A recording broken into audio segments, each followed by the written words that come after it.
Bismillahirrahmanirrahim. Assalamualaikum warahmatullahi wabarakatuh. Alhamdulillahilladzi arsala rasulahu bil huda wa dinil haqq liyudhhirahu 'ala ad-dini kullih walau karihal kafirun. Asyhadu an la ilaha illallah wahdahu rabbi la syarikalah wa asyhadu anna Muhammadan abduhu wa rasuluh, amma ba'd. Allahumma inna nas'aluka ilman nafi'an wa na'udzu bika min ilmin la yanfa'. Para hadirin ikhwati fid din wa akhwat fillah rahimani wa rahimakumullah. Kita masih di pembahasan poin yang ke-82 sampai 85 yang kemudian disyarah oleh muallif hafizahullah taala dengan memaparkan 4 hadis berikut 19 faidahnya. Kita sampai di faidah berapa? Sekarang faidah kelima ya? Betul ya? Keempat apa kelima? Kelima kan? 4 sudah. Betul.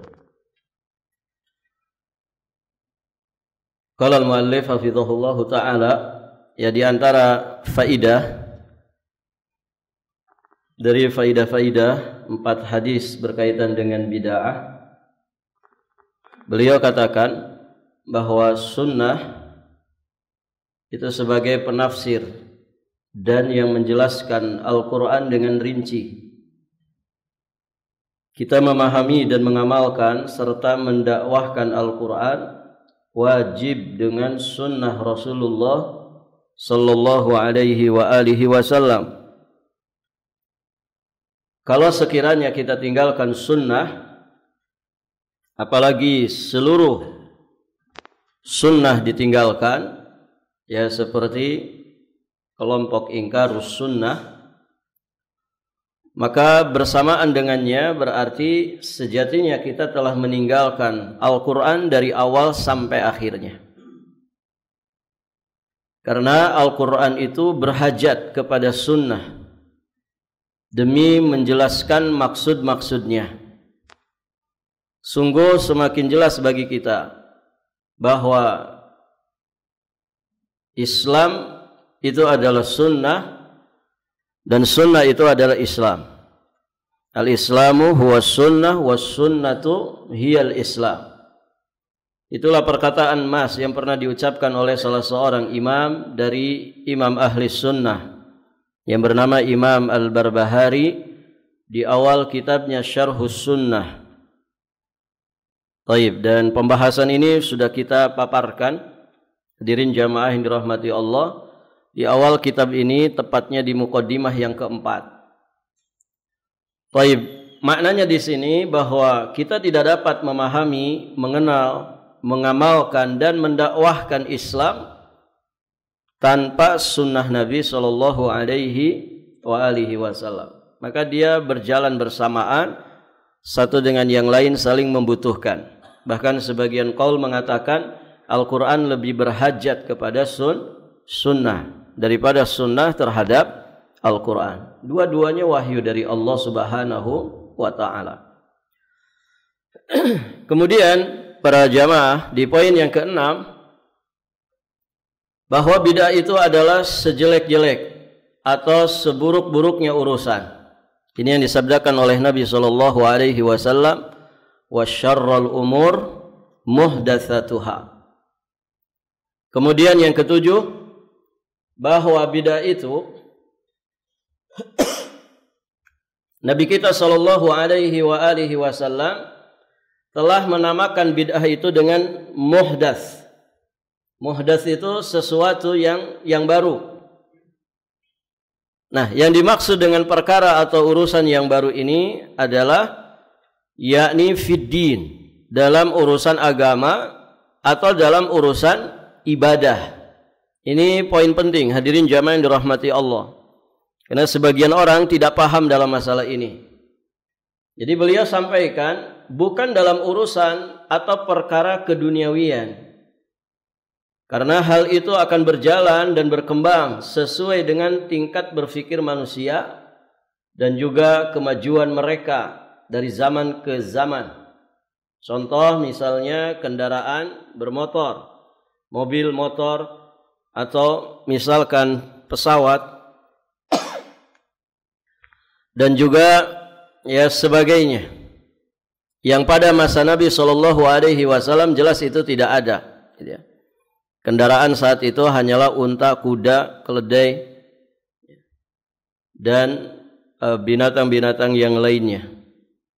Jadi hewan tunggangan. Nah kalau sekarang Masya Allah. Baik para jamaah yang dirahmati Allah, teknologi terus semakin canggih. Nah ini masalah-masalah keduniawian. Dan jelas ini bukan bid'ah. Kalaupun disebut bid'ah, itu bid'ah lughatan, ya bid'ah secara bahasa. Karena dia adalah sesuatu yang tidak ada contoh sebelumnya. Di masa Nabi tidak ada HP, begitu ya. Saat ini ada HP, berarti HP ini sesuatu yang baru. Secara bahasa dia pun bisa dikatakan sebagai bid'ah, tapi bukan secara istilah syar'i. Karena dia tidak terkait dengan urusan agama, juga tidak terkait dengan urusan ibadah. Maka beliau sampaikan, teknologi yang seperti ini, ya seperti kecanggihan di dalam berkendaraan atau teknologi yang lainnya, jelas ini bukan bid'ah. Sebagaimana yang dipahami oleh mereka yang sangat jahil atau pura-pura jahil terhadap sunnah dan bid'ah. Kalaupun mau dinamakan sebagai bid'ah, hanya terbatas pada bid'ah secara bahasa saja. Sama sekali tidak ada sangkut pautnya dengan bid'ah dalam agama yang sangat tercela dan menjadi sejelek-jelek urusan.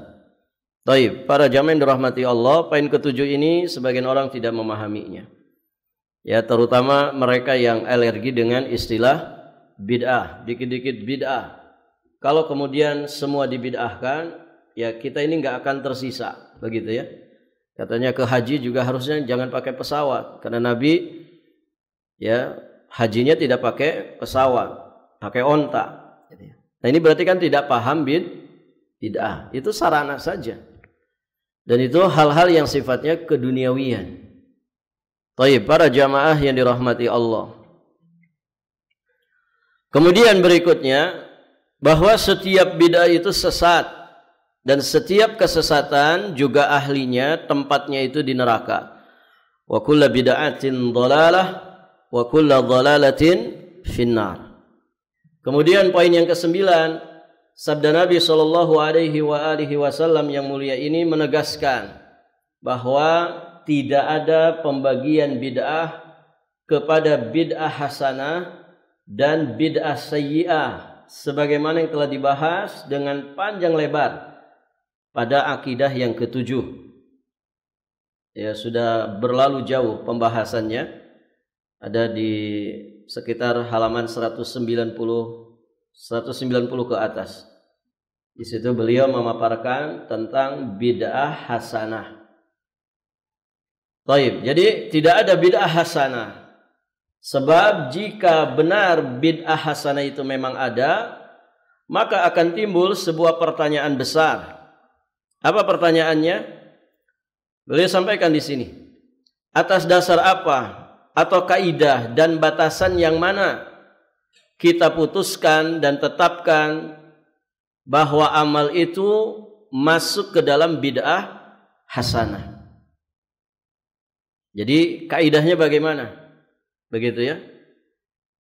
Apakah setiap perbuatan baik yang berasal dari agama kemudian dapat dimasukkan ke dalam bid'ah hasanah? Contohnya, misalnya mencintai dan memuliakan Nabi SAW. Agama telah memerintahkannya, yakni agama mewajibkan kita mencintai dan memuliakan Nabi SAW. maka dalam rangka mencintai dan memuliakan Nabi sallallahu alaihi wasallam, lalu kita sengaja membuat dan mengadakan peringatan atau perayaan Maulid Nabi sallallahu alaihi wasallam yang kemudian kita masukkan itu sebagai bid'ah hasanah. Apakah begitu? Gitu ya. Maksudnya mencintai dan memuliakan Nabi. Ini kan jelas ada syariatnya. Diperintahkan oleh Al-Quran, diperintahkan juga di dalam sunnah. Taib. Apakah kemudian amalan yang memang tadinya sudah ada ini, ya kemudian kita modifikasi dengan merayakan peringatan-peringatan, kemudian kita katakan itulah bid'ah hasanah. Apakah begitu?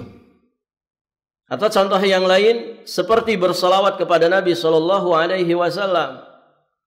Allah dan Rasulnya telah memerintahkan dan menganjurkan bersalawat ya kepada kita semua. Maka dalam mengamalkan kita kemudian membuat, di dalam mengamalkan salawat ini kemudian kita menciptakan berbagai macam jenis salawat kepada Nabi yang mulia sallallahu alaihi wasallam. Seperti salawat badar, salawat nariyah dan lain sebagainya. Banyak sekali yang kita masukkan ya, kemudian kita masukkan menjadi bid'ah hasanah. Ada berapa jenis salawat ikhwan yang beredar dan diedarkan? Ada berapa? Salawat badar, salawat nariyah, apa lagi? Salawat Jibril, gitu ya. Nanti ada salawat yang lainnya. Banyak sekali. Taib para jamaah. Itu buatan siapa? Buatan manusia. Begitu kan? Yang kadang nama salawatnya itu disandarkan kepada pencipta pertamanya. Seperti lagu kan, ciptaan siapa?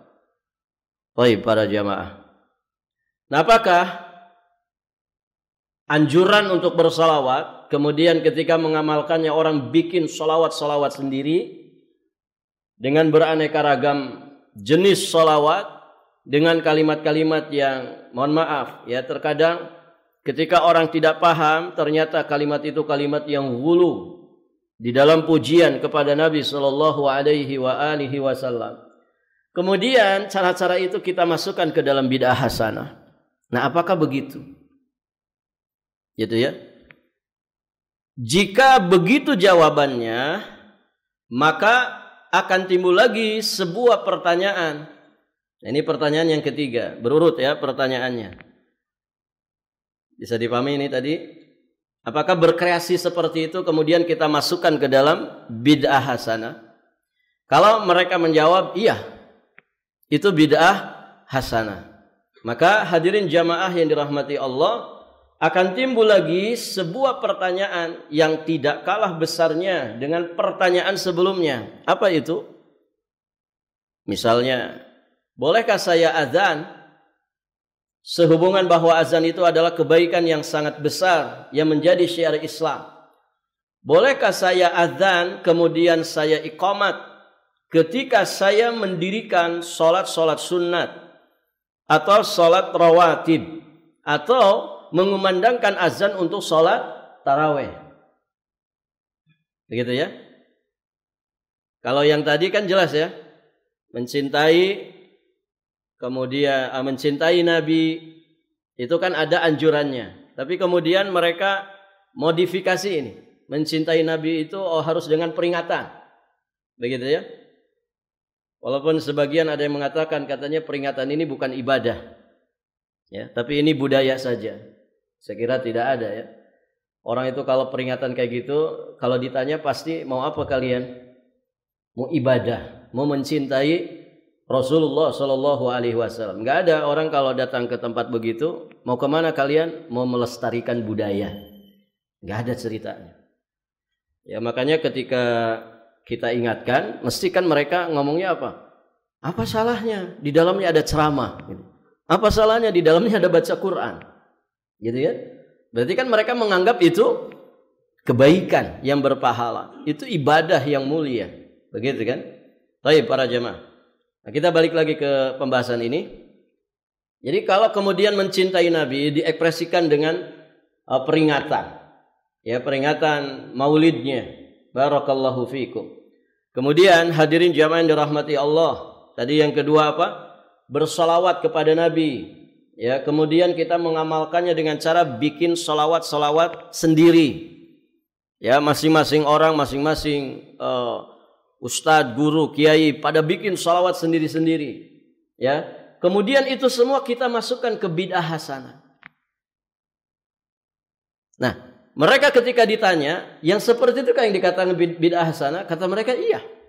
Iya, itu bid'ah hasanah, tidak apa-apa. Baik. Kalau begitu, kalau kaidahnya begitu, berarti kan semua kebaikan ini bisa dimodifikasi. Kemudian dengan enaknya kita tinggal mengatakan ini bid'ah hasanah.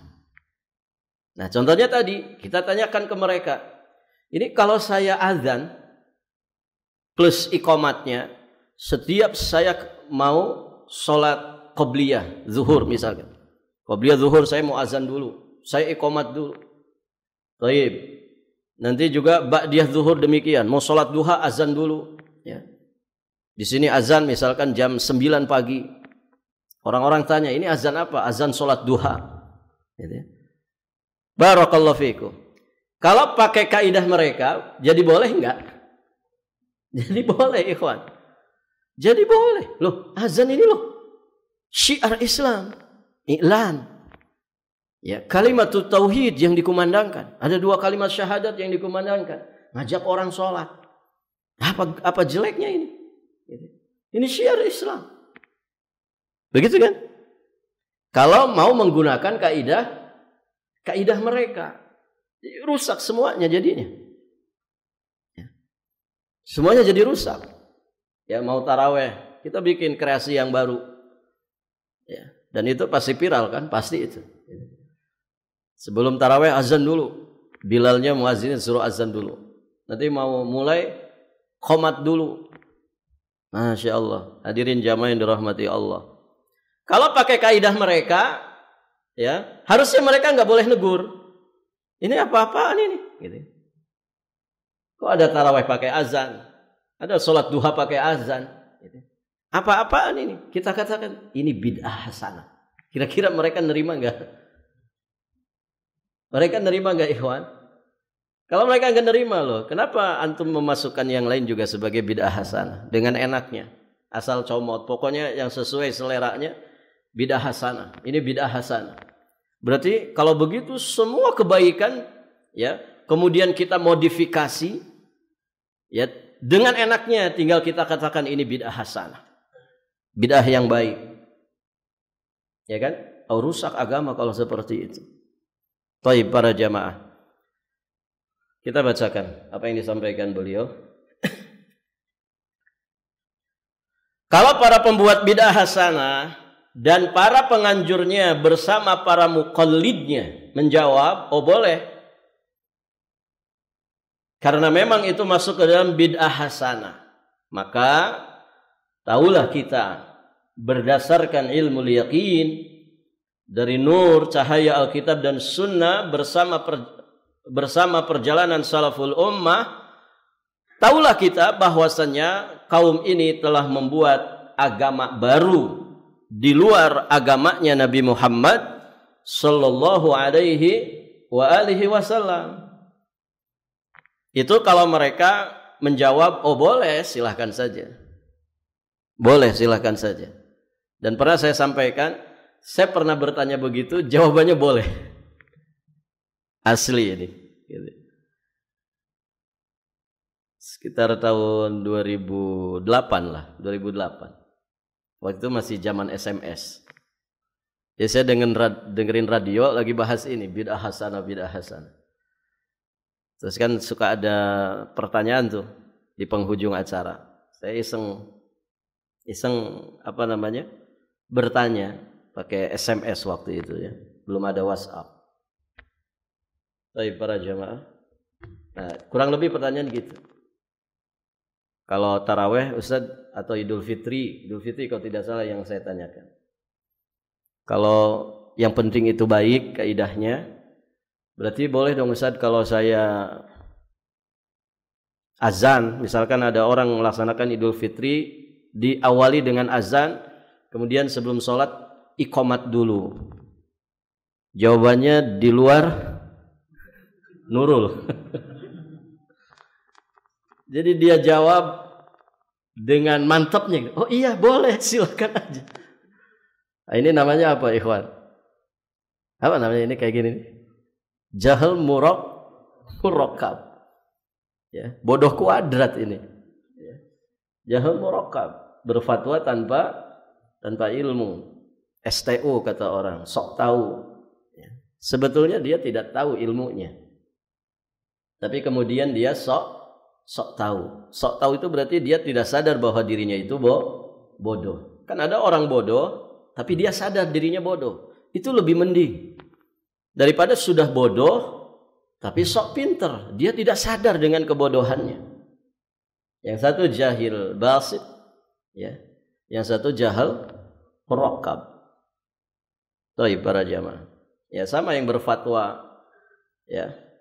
Kalau pemimpin itu boleh nggak orang kafir? Oh boleh. Kita kan dia kiaskan dengan naik pesawat kan. Kalau naik pesawat apa pilotnya harus ditanya Muslim atau kafir kamu? Kalau kafir mohon maaf turun. Kalau Muslim silahkan lanjutkan. Kalau kafir ganti gitu. Nah ini kias yang batil. Para hadirin jamaah yang dirahmati Allah. Nah ini terjadi. Ya. Baik para jamaah. Jadi kalau dia mengatakan oh iya boleh. Silakan mau azan sebelum taraweh, mau qomat sebelum taraweh, atau azan sebelum duha, qomat sebelum duha, maka pahamlah kita ini orang sedang membuat agama baru. Ya semua bisa diotak-atik, gitu kan? Baik para jamaah. Bagaimana kalau jawaban mereka tidak boleh? Jika mereka menjawab, oh tidak boleh itu, mana ada? Ya sebelum taraweh azan, sebelum taraweh iqamat, sebelum duha azan, sebelum duha iqamat. Enggak ada itu. Tidak boleh. Maka kita tanya lagi kepada mereka, kenapa itu tidak boleh? Jika mereka menjawab bahwa perbuatan tersebut tidak pernah ada sunnahnya dari Nabi Muhammad sallallahu alaihi wasallam, tidak ada dari sananya. Nabi tidak mencontohkan, para sahabat juga tidak mencontohkan begitu. Maka kita tanyakan kepada mereka, apakah peringatan Maulid, peringatan Isra Mi'raj, peringatan Nuzulul Quran, peringatan Tahun Baru Hijriyah, membuat berbagai macam salawat dan lain sebagainya. Apakah kemudian ya yang dimasukkan itu semua dimasukkan ke dalam bid'ah hasanah? Yang kalian masukkan itu semua ke dalam bid'ah hasanah, apakah semua itu ada keterangannya dari Nabi Shallallahu Alaihi Wasallam? Apakah semua itu pernah dicontohkan ya oleh Nabi Shallallahu Alaihi Wasallam bersama para sahabatnya? Maka jawabannya apa? Tidak ada contohnya. Nah, berarti seharusnya ketika Anda paham itu bahwa ternyata Nabi tidak mencontohkannya, ya berarti sama dengan perkara ini. Ya. Hukumnya berarti sama sebagaimana azan sebelum taraweh atau iqamat sebelum taraweh. Nah itu para jamaah yang dirahmati Allah. Apakah melafazkan niat ketika wudu, tayammum, mandi janabah, salat, puasa, haji ada keterangannya dari Nabi sallallahu alaihi wasallam dan pernah dicontohkan oleh beliau bersama para sahabatnya? Nah, ini jadi banyak pertanyaannya. Apakah zikir jama'i beramai-ramai yang dipimpin oleh satu orang, selawatan dengan nama ini dan itu yang jumlahnya mencapai ratusan? Oh, ternyata ada ratusan nama-nama salawat. Apakah itu semua ada keterangannya dari Nabi sallallahu alaihi wasallam? Apakah itu pernah dicontohkan oleh beliau bersama para sahabatnya? Dari 1000 pertanyaan itu, apakah keyakinan dan perbuatan tersebut semuanya ada keterangannya dari Nabi Muhammad sallallahu alaihi wasallam? dan pernah dicontohkan oleh beliau bersama para sahabatnya, jawaban mereka bahwa keyakinan dan perbuatan tersebut semuanya tidak ada keterangannya dari Nabi Shallallahu Alaihi Wasallam. Itu semua tidak pernah dicontohkan oleh Nabi bersama para sahabatnya. Ya. Baik, para hadirin jamaah yang dirahmati Allah. Nah, ketika mereka menjawab seperti itu, bahwa ini tidak ada keterangannya dari Nabi, tidak ada contohnya dari Nabi, para sahabat juga tidak mencontohkan, maka itu menjadi jawaban ilmiah bagi ahli sunnah kepada mereka ketika mereka menjawab bahwa azan dan qomat itu tidak pernah ada untuk sholat-sholat sunnah. Jelas ya? Baik. Pertanyaan berikutnya, ini pertanyaan keempat. Mengapa mereka membedakan dan menimbang dengan dua timbangan yang tidak adil? Untuk ini kata mereka boleh, ini bid'ah hasanah, tidak apa-apa, tapi untuk ini tidak boleh. Baik, para jamaah yang dirahmati Allah. Bukankah hal ini menunjukkan bahwa mereka tidak punya satupun kaidah untuk menetapkan bahwa amal tersebut masuk ke dalam bid'ah hasanah, kecuali kejahilan dan hawa nafsu yang diikuti? Begitu ya. Artinya yang sesuai selera mereka, mereka katakan bid'ah hasanah. Karena di sini mungkin ya banyaklah kepentingan gitu. Di situ mata pencahariannya, misalkan di situ popularitasnya, di situ dia punya kepentingan ya untuk bagaimana punya jamaah yang banyak, follower yang banyak, atau apapun itu dari berbagai macam kepentingan. Sehingga mereka mengatakan untuk ini bid'ah hasanah. Tapi untuk yang lain seperti azan sebelum taraweh, qomat sebelum taraweh, kata mereka itu tidak boleh. Nah, ini berarti mereka menimbang dengan timbangan yang tidak adil. Nah, kalau seperti itu keadaannya, berarti mereka tidak punya pijakan yang kokoh. Mereka nggak punya kaidah ya tentang bid'ah hasanah ini. Ya, tidak ada kaidahnya tentang bid'ah hasanah ini. Jadi, ya pokoknya asal saja. Asal nyomot satu kebaikan yang dia modifikasi, kemudian dengan enaknya dia namakan ini bid'ah hasanah. Sesuai selera nafsunya. Tadi ya, sesuai dengan apa yang menjadi kepentingan di dalamnya. Kepentingan mereka sendiri. Nas'alullah al-afwa wal-afiyah wassalam. Baik para jamaah. Makanya kan pelaku bid'ah itu nama lainnya apa? Pelaku bid'ah. Bahasa lain dari para ulama apa?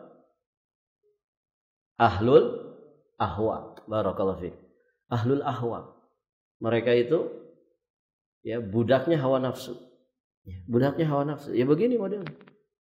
Dimodif-modif, dikreasikan kebaikan-kebaikan itu seenak mereka ya untuk mungkin bisa merekrut jamaah, pengikut, pembela, atau bahasa mereka itu muhibbin. Ya supaya banyak muhibbinnya, orang-orang yang cinta kepada dirinya. Barakallahu fiikum. Tapi sejatinya itu hawa nafsu. Hawa nafsu. Baik, para jamaah yang dirahmati Allah. Yang ke-10. Faedah yang ke-10, kewajiban kita mengenal dan menjauhi bid'ah. Kewajiban kita mengenal dan menjauhi bid'ah. Araftu syarra la li syarrin walakin li tawaqih. Aku mengetahui keburukan bukan untuk berbuat buruk, akan tetapi untuk melindungi jiwa raga kita supaya tidak terperosok ke dalam keburukan. Faman lam ya'rifi syarra yaqa' fih. Ya, siapa yang tidak mengetahui keburukan, maka sangat dikhawatirkan dia terjatuh ke dalamnya.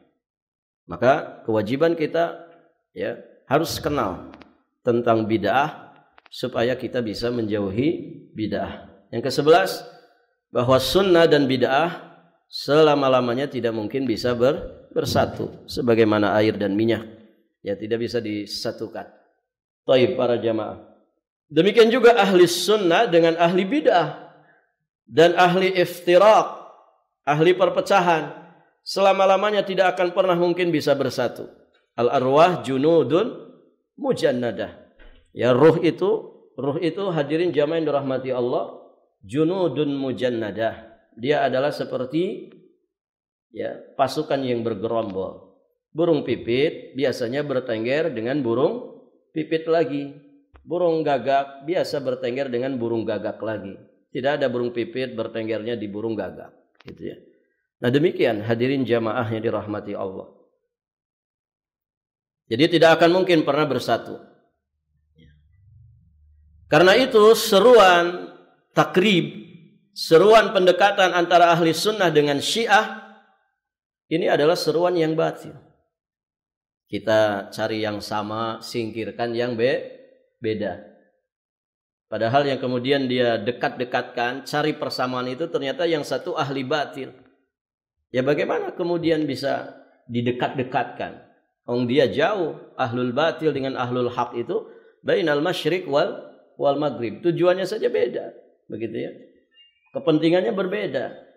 Taib, para jamaah yang dirahmati Allah. Sudah masuk waktu. Silakan azan dulu saja. Kita lanjutkan sedikit lagi. Bismillahirrahmanirrahim. Wassalatu wassalamu ala Rasulillah amma ba'd. Di faidah yang ke-12 beliau sampaikan bahwa umat ini akan berselisih dengan persisihan yang sangat banyak sekali dan juga berkepanjangan. Nah, yang dimaksud adalah perselisihan dalam manhaj, dalam cara beragama dan juga dalam berakidah. Kemudian melebar kepada yang lainnya, mengikuti perpecahan dalam manhaj dan akidah tersebut. Nah, ini yang dimaksud perselisihan. Alaikum bisunnati, yang kemudian Nabi memerintahkan kita untuk berpegang teguh dengan sunnahnya dan juga sunnah khulafa ar-rasyidi. Berarti perpecahan di dalam masalah manhaj dan akidah. Dan ini jangan dianggap sepele, gitu ya. Jangan dianggap sepele. Ketika berbeda dalam manhaj, maka hadirin jamaah yang dirahmati Allah, ini urusannya besar. Berbeda dalam akidah. Saya kasih contoh. Pernyataan para ulama kita bahwa siapa yang berbicara bahwa Al-Quran itu makhluk, ini kan bermasalah dalam akidah. Sebagian pernyataan para ulama, man qala anna al-Quran makhluk fahuwa kafir. Siapa yang mengatakan bahwasannya Al-Quran itu makhluk, maka dia kafir. Sebagian orang yang sentimen, ya, mungkin dia akan berbicara, ngapain juga ngurusin Al-Quran itu makhluk atau bukan. Yang penting kan isinya diamalkan. Paham ikhwan? Sebagian orang mungkin beranggapan begitu. Ngapain ngurusin Al-Quran makhluk atau bukan? Yang penting kan isinya diamalkan apa tidak. Kita baca Quran apa tidak. Kita mengamalkan Al-Quran apa tidak. Kewajibannya diamalkan, kemudian larangannya ditinggalkan. Mungkin sebagian orang memandang begitu. Baik, para hadirin jamaah yang dirahmati Allah, kenapa sedetail itu kemudian para ulama membahas akidah secara terperinci? Karena hadirin jamaah yang dirahmati Allah, ini usul di dalam agama. Yang kalau jika kita cacat, sama saja kita membangun agama tanpa pondasi. Dan kalau orang membangun agama tidak pakai pondasi, sebagus apapun bangunan itu, sementereng apapun, seindah apapun aksesorisnya, la yanfa', tidak akan bermanfaat. Ya tidak ikhwan? Al-aqil, orang yang cerdas itu, orang yang berakal benar, akalnya lurus, kalau bangun sesuatu mesti dari pondasinya, kan begitu. Ini makul, ya. Kita pahami itu. Nah, sebagian orang tidak mau membangun bangunan agama ini dengan pondasi akidah. Dia langsung tiba-tiba bikin dinding. Ada sebagian yang tiba-tiba langsung bikin atap. Barakallahu fikum. Hadirin jamaah yang dirahmati Allah. La in asyrakta la yahbatanna amaluka. Jika engkau berbuat syirik kepada Allah Subhanahu wa taala, hapus seluruh amalmu. Jadi akidah ini hidayah terbesar, ikhwan. Akidah ini hidayah terbesar. Ketika seseorang memiliki hidayah yang lain tapi tidak memiliki hidayah ini, maka pada dasarnya, pada hakikatnya, ya, la yuwaffaq. Dia tidak mendapatkan taufik, tidak mendapatkan hidayah dari Allah Subhanahu wa taala. Mohon maaf, ada sebagian orang misalkan ahli tafsir. Ada sebagian orang ahli sejarah. Pokoknya sejarah Islam minal bidayah ila nihayah paham semua dia. Di luar kepalanya, begitu ya. Yang satu ahli qiraat, semua qiraat dia bisa. Yang satu misalkan ahli bahasa, ya, seluk-beluk bahasa khilafiyah di dalam bahasa paham semuanya. Tapi kalau ini rusak, hadirin jamaah yang dirahmati Allah, enggak manfaat.